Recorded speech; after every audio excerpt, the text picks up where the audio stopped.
வணக்கம். அரசியல் வரலாற்றை ரொம்ப ஆர்வமா கவனிக்கிறவங்க எல்லாருக்கும் இந்த ஒரு பிரத்யேகமான அலசலுக்கு உற்சாகமான வரவேற்பு. இன்னைக்கு நாம ஒரு மிக முக்கியமான ஆழமான வரலாற்று பயணத்தை மேற்கொள்ள போறோம். கடந்த 60 வருஷமா தமிழ்நாட்டோட அரசியல் சமூக நிலப்பரப்பை அப்படி மாற்றி அமைச்ச ஒரு மாபெரும் அரசியல் இயக்கம். அதுதான் திராவிட முன்னேற்ற கழகம், அதாவது திமுக. ஒரு சின்ன தொடக்கத்துல ஆரம்பிச்சு ஒரு மாநிலத்தோட தலையெழுத்தையே மாத்தின இந்த 60 ஆண்டுகால அரசியல் பயணம் உண்மையிலே ரொம்ப சுவாரஸ்யமானது. சரி வாங்க, இந்த வரலாற்று பயணத்துக்குள்ள நம்ம நேரா போகலாம். சரி, இன்னைக்கு நம்ம அலசல்ல என்னென்ன விஷயங்களை கவர் பண்ண போறோம்னு ஒரு சின்ன அவுட்லைன் பாத்திரலாம். முதல்ல 1967 நடந்த அந்த பெரிய அரசியல் மாற்றம், அப்புறம் கருணாநிதி அவங்களோட நீண்ட கால அரசியல் பயணம், அதுக்கடுத்து இப்போ இருக்கிற ஸ்டாலின் அவங்களோட நவீன நிர்வாகம், கட்சியை தாங்கி நிக்கிற மைய கொள்கைகள், அதோட கலாச்சாரம், கடைசியா அவங்களோட சாதனைகள் மற்றும் அவங்க மேல வைக்கப்படுற விமர்சனங்கள். இது எல்லாத்தையும் நாம முழுமையா பார்க்க போறோம். முதல்ல 1967 நடந்த அந்த மாபெரும் அரசியல் மாற்றத்திலிருந்தே ஆரம்பிக்கலாம். அண்ணாதுரை அவங்களோட எழுச்சி. 1967 இது சும்மா ஒரு சாதாரண வருஷம் கிடையாது. தமிழ்நாட்டு அரசியல்ல ஒரு பெரிய பூகம்பமே நடந்த வருஷம்னு சொல்லலாம். அது வரைக்கும் அசைக்க முடியாத ஒரு தேசிய கட்சியா இருந்த காங்கிரஸ் ஆட்சியை வீழ்த்தி அண்ணாதுரை தலைமையில திமுக முதன்முறையா ஆட்சியை பிடிக்குது. இது ஒரு பிராந்திய கட்சியோட மாபெரும் எழுச்சி. இன்னைக்கு நாம எல்லாரும் ரொம்ப பெருமையா பயன்படுத்துற தமிழ்நாடு அப்படிங்கிற பெயர் அதிகாரப்பூர்வமா வந்தது இந்த காலகட்டத்துல தான். அது மட்டும் இல்லாம ஏழைகளுக்கான அரிசி திட்டங்கள், தமிழ் மொழிக்கான முக்கியத்துவம்னு அவங்களோட ஆரம்ப கால கவனம் முழுவதுமே மாநில பெருமை, மக்கள் நலன் இதை சுற்றியே தான் இருந்துச்சு. ஆனா 1969 அண்ணாதுரை அவங்களோட எதிர்பாராத மறைவுக்கு பிறகு கட்சியில ஒரு முக்கியமான அதிகார மாற்றம் நடக்குது. அடுத்ததா நம்ம பார்க்க போறது திமுக வரலாற்றிலேயே மிக நீண்ட ரொம்ப முக்கியமான ஒரு சகாப்தம், கருணாநிதி அவங்களோட காலம். இந்த பல தசாப்த கால வரலாற்றை நம்ம கொஞ்சம் சுருக்கமா ஆனா தெளிவா பார்க்கலாம். 1970களில் சமூக நீதியை மையப்படுத்திய ஆட்சி, அதுக்கப்புறம் 1976 எமர்ஜென்சி நேரத்துல ஆட்சி கலைப்புன்னு பெரிய திருப்பங்கள். 80களில் பாத்தீங்கன்னா எம்ஜிஆரோட அதிமுகவுக்கு எதிராக ஒரு பலமான எதிர்க்கட்சியா நின்னு மக்கள் ஆதரவை திரும்ப கொண்டு வர வேண்டிய ஒரு கடுமையான போராட்டம். அப்புறம் 90களில் திரும்பவும் ஆட்சிக்கு வந்து பெண்களுக்கான சொத்துரிமை மாதிரி பல அதிரடியான திட்டங்களை கொண்டு வந்தாலும் ராஜீவ்காந்தி படுகொலைக்கு பிறகு 1991 மீண்டும் ஆட்சி கலைக்கப்படுது. ஆனா 1996 இருந்து 2001 வரையிலான ஆட்சி தமிழ்நாட்டோட ஐடி துறை வளர்ச்சிக்கு ரொம்ப முக்கியமான ஒரு அடித்தளமா அமைஞ்சது.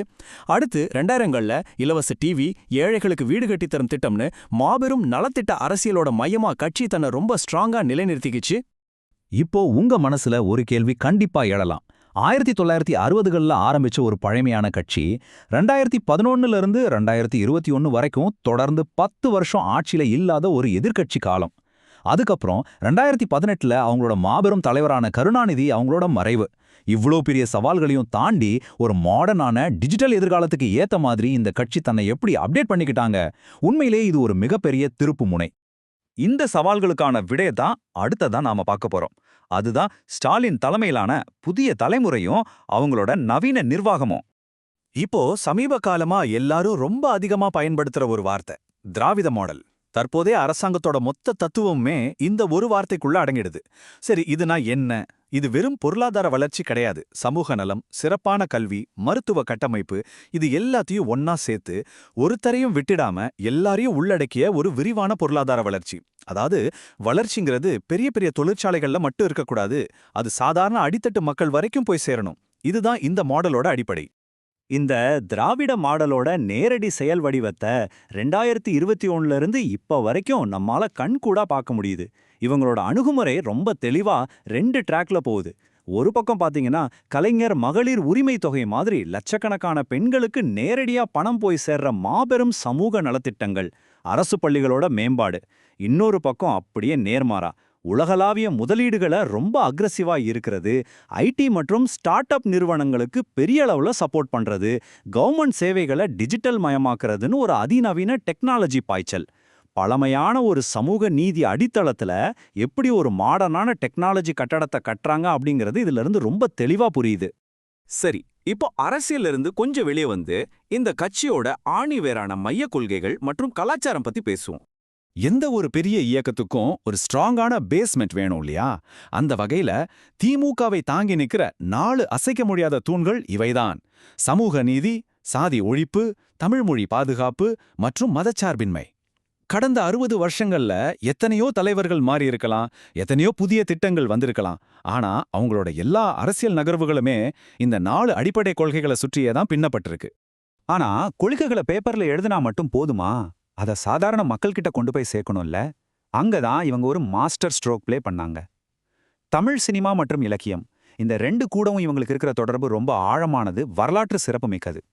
மேடை நாடகங்கள் மூலமாவும் சினிமாவில் தீப்பொறி பறக்கிற பகுத்தறிவு வசனங்கள் மூலமாவும் தங்களோட சமூக சீர்திருத்த கருத்துக்களை மிக சாதாரண மக்களுக்கும் ஈஸியா புரியுற மாதிரி கொண்டு போய் சேர்த்தாங்க. அண்ணாதுரை, கருணாநிதி மாதிரி தலைவர்கள்லாம் சினிமா அப்படிங்கிற பாப் கலாச்சாரத்தை தங்களோட அரசியல் மெசேஜ் சொல்றதுக்கான ஒரு சக்தி வாய்ந்த கருவியா மாத்தினாங்க.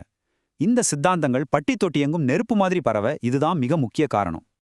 இப்போ நாம நம்ம அலசலோட ஒரு மிக முக்கியமான ரொம்ப சென்சிட்டிவான பகுதிக்கு வந்துட்டோம்.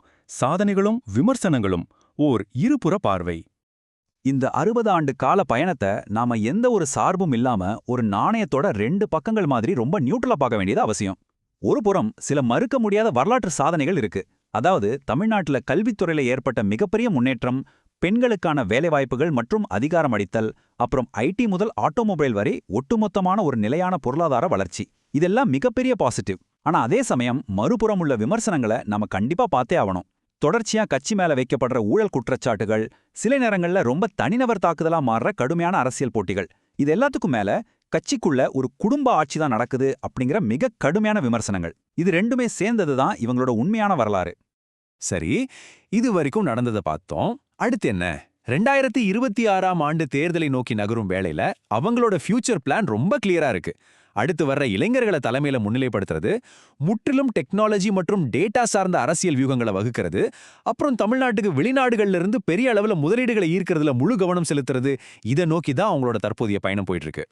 நாம இந்த விரிவான அலசலோட இறுதிக்கு வந்துட்டோம். இறுதியா உங்களை சிந்திக்க தூண்டுற ஒரு கேள்வியோட இதை நான் முடிச்சுக்கிறேன். நாளுக்கு நாள் ரொம்ப வேகமா மாறிட்டு வர்ற இந்த டிஜிட்டல் யுகத்திலையும் பெருகி வரும் உலகளாவிய அரசியல் சூழல்லையும் இந்த திராவிட மாடல் தன்னை அப்டேட் பண்ணிக்கிட்டு தன்னோட பழைய வேகத்தை அப்படியே தக்க வச்சு தொடர்ந்து வெற்றிகரமா பரிணமிக்க முடியுமா? தமிழ்நாட்டு அரசியலோட அடுத்த அத்தியாயம் என்னவாக இருக்கும்? இன்னைக்கு நம்ம பார்த்த இந்த தகவல்களை வச்சு நீங்களே கொஞ்சம் யோசிச்சு பாருங்க. கண்டிப்பா இன்னொரு சுவாரஸ்யமான ஆழமான அலசல்ல நான் உங்களை சந்திக்கிறேன். நன்றி.